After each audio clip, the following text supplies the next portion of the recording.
रीमा पराशर मेरे साथ मौजूद हैं गृह मंत्रालय से जुड़ी जानकारी के साथ। रीमा, क्या जानकारी मिल रही है? बिल्कुल, देखिए अभिसार, आधिकारिक तौर पर गृह मंत्रालय भले ही पुष्टि ना कर रहा हो, लेकिन जो भी हमारी अपने सोर्सेज से बात हो रही है उन सबकी शक की सुई जो है वो इंडियन मुजाहिदीन की तरफ जा रही है, क्योंकि जिस तरीके से इंडियन मुजाहिदीन का तरीका रहा है उसी तरीके के तहत भी लग रहा है कि ये ब्लास्ट भी हुआ है। सीधे सीधे हम कह सकते हैं कि उत्तर प्रदेश सरकार और केंद्र सरकार में ब्लेम गेम भी शुरू हो गया है, क्योंकि हमें गृह मंत्रालय के लोगों ने बताया है कि कल 6 दिसंबर की बरसी के मद्देनजर पहले से ही उत्तर प्रदेश सरकार को हाई अलर्ट रखने की घोषणा कर दी गई थी। केंद्रीय खुफिया एजेंसियों ने कई तरह के इनपुट्स भी दिए थे यूपी सरकार को और यूपी के आला अधिकारियों को हाई अलर्ट को लेकर, लेकिन लगता है कि रीमा, किस तरह के इनपुट्स हुआ तो शायद रीमा, अगर गृह मंत्रालय कह रहा है कि हमने कई तरह के इनपुट्स दिए थे, तो किस तरह के इनपुट्स की बात गृह मंत्रालय कर रही है? क्योंकि 5 दिसंबर की जो एडवाइजरी है वो बहुत ही आम किस्म की एडवाइजरी है, यानी कि वो ऐसी एडवाइजरी है कि भाई धमाके हो सकते हैं, मगर जो कई तरह के इनपुट्स की बात कर रही है गृह मंत्रालय, किस तरह के इनपुट्स की बात कर रही है वो?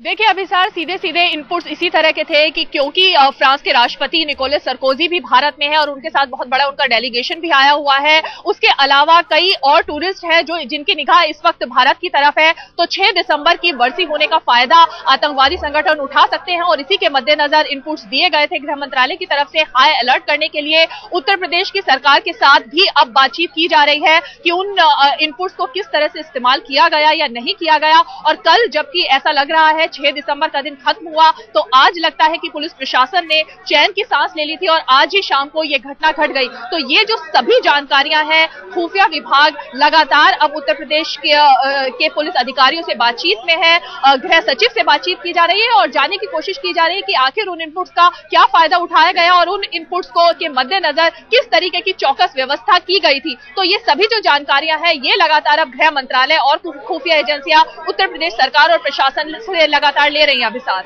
और रीमा, सबसे शर्मनाक बात है कि शीतला घाट कोई गली का कोई हिस्सा नहीं है, एक बाकायदा एक ऐसी जगह है जहां पर मंगलवार की आरती होती है, एक संवेदनशील जगह है। हम जानते हैं कि इससे पहले एक आतंकवाद का एक इतिहास रहा है बनारस का, बावजूद उसके अगर ये धमाके होते हैं तो दोनों पर ही सवाल खड़े कर रहे हैं, केंद्र सरकार की अपनी इंटेलिजेंस गैदरिंग पर और वहां स्थानीय प्रशासन ने जिस तरह के इंतजाम कर रखे थे,